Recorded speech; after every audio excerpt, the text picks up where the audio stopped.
Assalamualaikum warahmatullahi wabarakatuh, sahabat-sahabatku dimanapun Anda berada. Semoga kebahagiaan, keberkahan, kesuksesan bersama kita dan orang-orang yang kita cintai. Amin amin ya rabbal alamin. Salam Pancasila Jaya, salam NKRI harga mati, salam sejahtera untuk kita semua.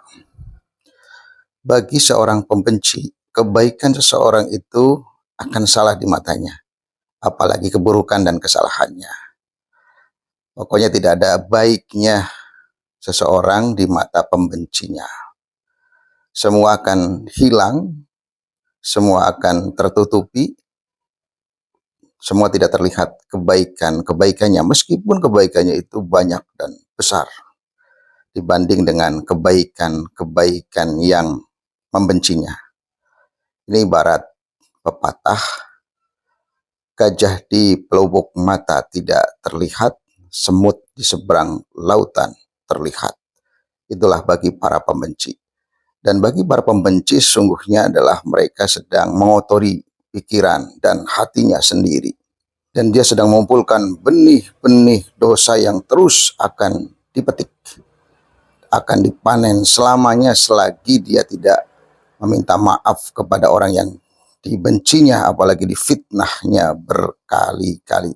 Dan fitnahnya itu terus ditebarkan di media sosial. Selagi media sosial itu dikonsumsi oleh pemirsa, oleh para pendengar, terus-menerus keburukan, dosa-dosanya akan diwariskan sampai hari kiamat. Naudzubillah min dzalik.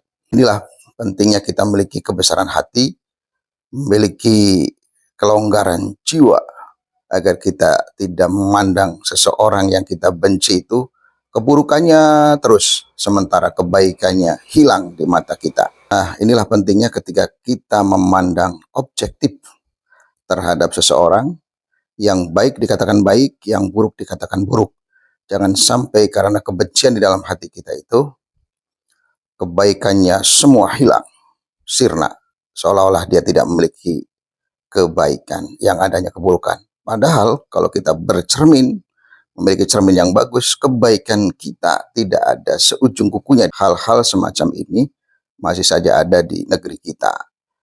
Orang-orang yang membenci terhadap pemimpin-pemimpin kita, meskipun jasanya sudah sangat besar dan sangat banyak, sampai hari ini masih aja otak-atik mencari keburukan, sementara dia lupa dengan keburukannya sendiri. Dan saya sarankan kepada para pembenci Pak Jokowi, ada kalanya memang harus ngaji, dengarkan ceramah orang lain. Seperti ceramahnya Al-Mukarram Haji Syarif Rahmat, agar hatinya tidak dipenuhi dengan kekotoran dan kebencian terhadap sesamanya. Mari kita dengarkan sama-sama ceramah singkat dari Haji Syarif Rahmat berikut ini. Orangnya sendiri, ijazahnya itu sampai detik ini belum dikeluarkan. Survei ini andalan Jokowi ya, selain buzzer ya, survei indikator sudah keluar juga ini ya, bahwa hasilnya survei tersebut 69,7%. Nanggung banget ya, nggak sekalian 70%. 69,7% warga tidak percaya kalau ijazah Jokowi itu palsu. Nah, ini semua sudah dikeluarkan, tapi ijazahnya belum dikeluarkan. Ini sampai kapankah kebohongan ini akan terus berlanjut begitu ya? Apakah akan terus dibawa sampai mati begitu ya? Makanya judul UTA kali ini adalah Mati Ngibul ala Jokowi. Wa taqaddam talis salati fa shalla kullu man fis sama wa antal imam.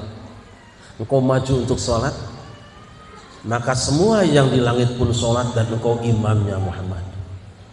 Bangga kita punya pemimpin jadi imam sholat, sama seperti Pak Jokowi jadi imam sholat di hadapan para ulama di Afghanistan. Bangga kita. Cuma bangsa ini kurang bersyukur Pak kepada Allah. Saya katakan semua presiden kita dari yang pertama sampai yang terakhir bagus, betul? Tapi mereka semua manusia yang ada salahnya. Anehnya gara-gara urusan politik yang tidak dewasa, pemimpin sendiri dicaci maki, dihina-hina. Kalau sopir mobilmu kau ganggu, kau kelitikin keteknya, bagaimana nanti mobilnya nabrak, kamu nyungsep juga. Datanglah hari ini Joko Widodo Masya Allah, Masya Allah. Dihina, dicaci maki, dibilang PKI, dibilang setan, togut, anjing, babi. Gelar apa yang tidak dia terima hari ini? Hinaan apa yang tidak dia terima hari ini? Dendam apa tidak? Kalau misalnya kori kita dibilang PKI, kok marah enggak? Hah? Dia pegang pistol, lalu ada orang bilang tuh PKI, kamu apa akan dia? Tembak. Tidak dengan Jokowi. Saya keliling dari ujung Sumatera sampai Papua, hampir semua pembangunan selesai.